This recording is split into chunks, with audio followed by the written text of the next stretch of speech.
Hi, welcome back to Engineer Your Space. I'm Isabel.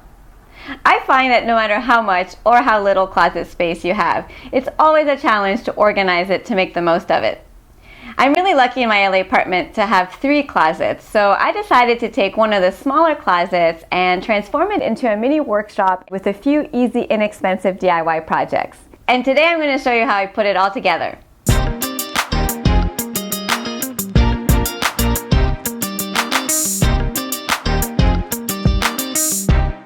The closet that I chose for my mini workshop is in the hallway, and it's pretty small at 30 inches by 32 inches. Plus, the top shelf is completely nailed in place, so I had to find a way to work around that. So my plan for the closet was to first find a chest of drawers to put in, and I found the perfect one made out of plastic. It's lightweight, easy to clean, and it holds a ton of stuff.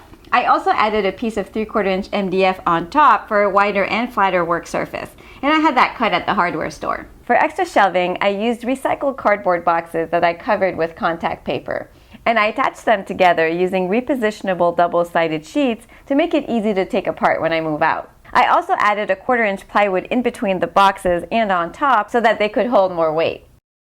Next, I wanted to add some shelving above the top shelf, but I didn't want to make any holes in the wall. So I used repositionable double-sided sheets again to secure the side supports to the wall, and then I simply rested the shelf on top of the supports.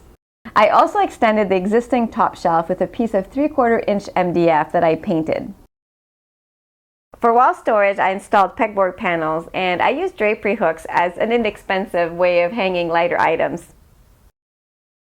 I wanted to use every single inch of this closet, so to use the back of the door for more storage, I designed this really simple ladder-like door organizer using furring strips that I screwed together. It's really amazing how much stuff fits onto this door organizer. I used the top part for clamp storage using an embroidery hoop to organize my spring clamps, and I also used magnetic knife strips to store my spade bits. To store smaller items, I used nuts and bolts to attach metal bins from IKEA to a piece of lattice molding instead of furring strips. I also made a storage bin by attaching a piece of lattice molding to the back of a cardboard box and covering it with contact paper to match the shelves. There's even a spot for my tape measure. I made a holder for it by cutting a strip of aluminum flashing, bending it in the shape of a U, and then screwing it in place. To hang my organizer on the door, I made over-the-door hooks with 5x7 aluminum flashing sheets and using a piece of wood as a guide to bend them to fit over the door. I attached them to the top of the organizer with multi-material screws that work with both metal and wood.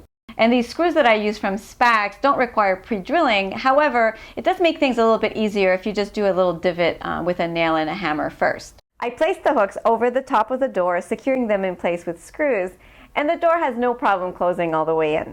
The finishing touch for my closet was to add some battery-operated LED lights. By using repositionable sheets to hang them, I'll be able to take them off really easily when I move out. I can't believe it's the same closet.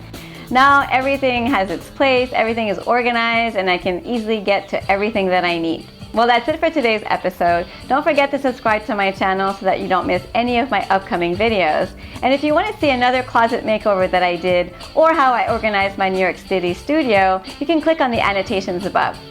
And don't forget, you can always find more DIY ideas and tips on my website, engineeryourspace.com. See you next time.